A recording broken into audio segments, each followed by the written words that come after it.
ನೀವು ಇಲ್ಲಿ ಪಾಲ್ಗೊಳ್ಳದೆ ಒಂದು ಇತಿಹಾಸ. ನಾನು ಈ ಸಮಾವೇಶಕ್ಕೆ ಹೋಗಿದ್ದೆ. ನಾನು ಫ್ರೀಡಂ ಮಾರ್ಚ್ ನಲ್ಲಿ ನಡೆದಾಗ ಯಾರು ರಿಜಿಸ್ಟರ್ ಮಾಡ್ಕೊಂಡಿದ್ರೆ ಅವ್ರಿಗೆಲ್ಲ ಸರ್ಟಿಫಿಕೇಟ್ ಬಂತು. ನೆನಪಿದೆ ನಿಮಗೆ? ಮನೆ ಬಾಗಿಲಿಗೆ ಬಂತು ಇನ್ವಿಟೇಷನ್ಗಳು, ಮನೆ ಬಾಗಿಲಿಗೆ ಬಂತು ಟಿ ಶರ್ಟ್ಗಳು, ಮನೆ ಬಾಗಿಲಿಗೆ ಬಂತು. ಬಹುಶಃ ಅದು ಮತ್ತೊಂದು ಇನ್ನೊಂದ್ಸತಿ ಮಾಡ್ಲಿಕ್ಕೆ ಆಗ್ತದ? ಆ ಸ್ವಾತಂತ್ರ್ಯ ನಡಿಗೆ ಕಾರ್ಯಕ್ರಮ ತಿರ್ಗಾ ಆಗ್ಬೇಕಾದ್ರೆ 100 ವರ್ಷದ ಆದ್ಮೇಲೆ ನಾನು ಇರ್ತೀನೋ ಇನ್ನೊಬ್ರು ಗೊತ್ತಿಲ್ಲ. ಸೊ ಇವತ್ತು ನಿಮ್ ಕೈ ಇದೆ. ಹಿಂದೆ ಆಗಿದ್ದು ಚರಿತ್ರೆ, ಮುಂದೆ ಆಗಿದ್ದು ಭವಿಷ್ಯ. ಬಟ್ ಇವತ್ತು ನಡೆಯುವಂತ ಕಾರ್ಯಕ್ರಮ ನಿಮ್ಮ ಹಸ್ತದಲ್ಲಿದೆ. ನಾನು ಇದಕ್ಕೆ ತ್ಯಾಗ ಮಾಡಿದೆ, ನಾನು ಜನ ಸೇರಿಸಿದೆ, ನಾನ್ 100 ಜನ ಕರ್ಕೊಂಡು ಹೋದೆ, ನಾನ್ 1000 ಜನ ಕರ್ಕೊಂಡು ಹೋದೆ, ನಾನ್ ಬಸ್ಸಲ್ಲಿ ಓಡಿಸಿದೆ, ನನ್ನ ನಾಯಕತ್ವದಲ್ಲಿ ನಾನು ಊರಿಂದ ಜನ ಕರ್ಕೊಂಡು ಈ ಕಾರ್ಯಕ್ರಮದಲ್ಲಿ ಐತಿಹಾಸಿಕ ಪುಟಕ್ಕೆ ನಾನೂ ಸೇರ್ಕೊಂಡಿದ್ದೀನಿ. ಅಲ್ಲಿ ನಾನು ಫೋಟೋ ಇಡ್ಸ್ಕೊಂಡೆ, ನಾನು ಸೆಲ್ಫಿ ತೆಗೆದುಕೊಂಡೆ, ಈ ಸಮಾವೇಶದಲ್ಲಿ ನಾನೂ ಇದ್ದೆ ಅನ್ನೋದನ್ನ ತೋರಿಸ್ಕೊಳ್ಳುವಂತ ಭಾಗ್ಯ ಇವತ್ತು ನಿಮ್ಮೆಲ್ಲರೂ ಕೂಡ ಬೆಳೀತಾ ಇದೆ. ಇದನ್ನ ತಾವು ಬಂದಿರುತ್ತೆ. ಈಗ ಎಷ್ಟೋ ಜನ ನಾವು ಬಂದಾಗ ನನ್ನ ಜೊತೆ ಫೋಟೋ ತರಿಸ್ಕೊಂಡಿದ್ದು, ರಾಹುಲ್ ಗಾಂಧಿ ಜೊತೆ ಫೋಟೋ ತರಿಸ್ಕೊಂಡಿದ್ದು, ಸುರ್ಜೇವಾಲಾ ಜೊತೆ ಫೋಟೋ, ಮುಖ್ಯಮಂತ್ರಿಗಳ ಜೊತೆ ಫೋಟೋ ಎಲ್ಲ ನೀವು ತೋರಿಸ್ತಾ ಇರ್ತೀರಿ. ನೀವು ಬಯೋಡೇಟಾಗಳೆಲ್ಲ ತೋರಿಸ್ತಾ ಇರ್ತೀರಿ. ನಾವ್ ಹೆಂಗಿದ್ದೋ, ನಾವು ಮಾಡ್ದೋ, ಊಟದ ಪಕ್ಕ ನಿಂತಾಗ, ಸ್ಟೇಜ್ ಪಕ್ಕ ನಿಂತಾಗ ಎಲ್ಲ ಮಾಡ್ಕೊಂಡಿದ್ದೀವಿ. ಮತ್ತೆ ಅಂತ ಸಂದರ್ಭ ಇವತ್ತು ಅಲ್ಲಿ ಇತಿಹಾಸ ಪುಟಕ್ಕೆ ಬರುವಂತ ಇದೆ.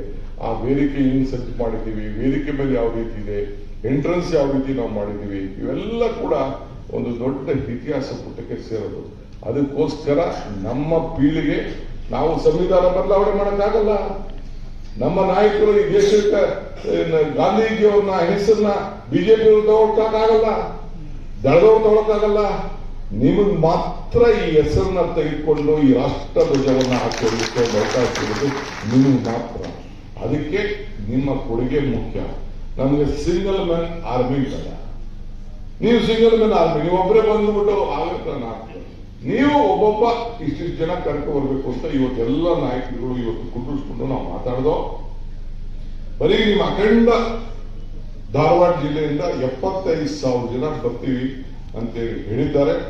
ಕೆಪಿಸಿಸಿಯಿಂದ ಒಂದಷ್ಟು ಬಸ್ಸನ್ನು ಕೊಡ್ತಾ ಇದ್ದೀವಿ. ಮಿಕ್ಕಿದೆಲ್ಲ ಟ್ರಾನ್ಸ್ಫರ್ನೆಲ್ಲ ನಿಮ್ಮ ಊರಲ್ಲಿ ನೀವು ಮಾಡ್ಕೊಳಕ್ಕೆ ಒಂದು ಅವಕಾಶ ಕೊಟ್ಟಿದೆ. ಯಾರು ಏನ್ ಅಡುಗೆ ಮಾಡ್ತಾರೋ, ಯಾರು ಊಟ ಕೊಡ್ತಾರೋ ಮುಖ್ಯ ಅಲ್ಲ. ನೀವು ನಿಮ್ಮ ಊರಲ್ಲೇ ಏನೇನ್ ಮಾಡ್ಕೊಂಡು ಗಾಡಿಗಳಿಗೆ ಹಾಕೊಂಡು ಕರ್ಕೊಂಡು ಬಂದು ಕಾರ್ಯಕ್ರಮ 11 ಗಂಟೆ ಒಳಗಡೆ ಅಲ್ಲಿ ಇರಬೇಕು. ವಿತ್ತು ಬೇರೆ ಅಲ್ಲಿ ಇರ್ಬೇಕು ನೀವು. ಯಾಕೆಂದ್ರೆ ಕಾರ್ಯಕ್ರಮ ಆಮೇಲೆ ಜಾಗ ಸಿಕ್ಕುದಿಲ್ಲ. ನೀವು 9-10 ಗಂಟೆಯಿಂದಲೇ ಜನ ಬಂದು ಕೂತ್ಕೊಳ್ಳೋಕೆ ಶುರು ಮಾಡ್ಬಿಡ್ತಾರೆ. ಎಷ್ಟು ಜಲ್ದಿ ಬರ್ತೀರೋ ಅಷ್ಟು ಜಲ್ದಿ ನಿಮಗೂ ಲಾಭ. ಇದನ್ನು ದಯವಿಟ್ಟು ನಾನು ತಮಗೆ ಮನವಿ ಮಾಡ್ಕೊಳ್ತಾ ಇದ್ದೀನಿ. ಎಲ್ಲ ಡಿಫಿನೆಂಟ್ ಕ್ಯಾಂಡಿಡೇಟ್ಸ್ಗೆ ಕರೆದು ಮಾತಾಡಿದೀವಿ, ಜಿಲ್ಲಾಧ್ಯಕ್ಷರು ಕರೆದು ಮಾತಾಡಿದೀವಿ. ಆಲ್ ಬ್ಲಾಕ್ಗೆ ನಮ್ಮ ಅಬ್ಸರ್ವರ್ ಕಳಿಸ್ಬಿಟ್ಟು ಅಲ್ಲಿ ಪೂರ್ವಭಾವಿ ಸಭೆಗಳನ್ನು ನಡೆಸಿದ್ದೇವೆ. ಪೊಲೀಸ್ ಹೇಳಿದ್ದೀನಿ, ನಾನು ನಮ್ಮ ಲೀಡರ್ಸ್ ಹೇಳಿದ್ದೀನಿ, ಯಾರಾದ್ರೂ ಎಷ್ಟೆಷ್ಟು ವೆಹಿಕಲ್ ಯಾವ ತಾಲೂಕಿನ ಓಡ್ತಾ ಇದೆ ಅಂತ ಮಾಹಿತಿಯನ್ನು ಕೂಡ ನಾವು ತರಿಸ್ಕೊಂಡಿದ್ವಿ. ಯಾಕೆಂದ್ರೆ ಅಲ್ಲಿ ಪಾರ್ಕಿಂಗ್ ವ್ಯವಸ್ಥೆ ಮಾಡಬೇಕು, ನೀರಿನ ವ್ಯವಸ್ಥೆ ಮಾಡಬೇಕು, ಊಟದ ವ್ಯವಸ್ಥೆ. ಅದು ನೀವು ಮಾಡೋದಾದ್ರೆ ಮಧ್ಯ ಜಾಗದಲ್ಲಿ ಕೆಲವೊಂದು ಕಮಿಟಿ ಕೂಡ ಅದಕ್ಕೆ ವಹಿಸಿದ್ದೇವೆ. ಅಲ್ಲೆಲ್ಲೂ ಪಕ್ಕದಲ್ಲಿ ಇರೋಂಗಿಲ್ಲ. ಸೊ ಜನ ಸಾಗರ ಇರಬೇಕು. ಈ ದೇಶಕ್ಕೆ 2028 ಎಲೆಕ್ಷನ್ಗೆ ಇದೊಂದು ಮುನ್ನುಡಿ ಆಗಬೇಕು. ಈ ಕಾರ್ಯಕ್ರಮ ಒಂದು ಮುನ್ನುಡಿ ಆಗಬೇಕು. ನಾವು 2023 ಎಲೆಕ್ಷನ್ಗೆ ಇದೇ ಗಾಂಧಿ ಬಾವಿಯಿಂದ ನೀರು ಚೆಲ್ಲಿ ಎತ್ಕೊಂಡು ನೀರನ್ನ ಕಸ ಗುಡಿಸಿ 5 ಗ್ಯಾರಂಟಿಯನ್ನ ಘೋಷಣೆ ಮಾಡಿದಂಥದ್ದು ಈ ಗಾಂಧಿ ಬಾವಿಯಿಂದನೇ ಪ್ರಾರಂಭ ಮಾಡಿರ್ಬೇಕಾದ್ರೆ ನಮಗೂ ಅವತ್ತು ಬಹಳ ದೂರದ ಆಲೋಚನೆಯನ್ನು ಇಟ್ಕೊಂಡು ಮಾಡಿ ಅಲ್ಲಿಂದ ಅವತ್ತು ನಾವು ಒಂದು ಹೊಸ ಸಂದೇಶವನ್ನ ರಾಜ್ಯಕ್ಕೆ ಕೊಟ್ಟು ಇವತ್ತು ಈ ರಾಜ್ಯದಲ್ಲಿ ಅಧಿಕಾರಕ್ಕೆ ನಾವು ತಂದಿದ್ದೀವಿ. ಆದ್ರಿಂದ ನಿಮ್ಮಲ್ಲಿ ಗ್ಯಾರಂಟಿ ಕಮಿಟಿ ಮೆಂಬರ್ಸ್ ಇದ್ದೀರಿ, ಗ್ರಾಮ ಪಂಚಾಯತಿ ಮೆಂಬರ್ಸ್ ಇದ್ದೀರಿ, ಮಾಜಿ ಮೆಂಬರ್ಸ್ ಇದ್ದೀರಿ, ಸೊಸೈಟಿ ಡೈರೆಕ್ಟರ್ಗಳಿದ್ದೀರಿ, ಮಾಜಿ ಡೈರೆಕ್ಟರ್ಗಳಿದ್ದೀರಿ, ಲೀಡರ್ ಇದ್ದೀರಿ. ಒಂದೊಂದು ಊರಿಗೆ ಒಂದೊಂದು ಕ್ಷೇತ್ರಕ್ಕೆ 2,000 ಜನ ನೀಡಿರ್ತೀರಿ.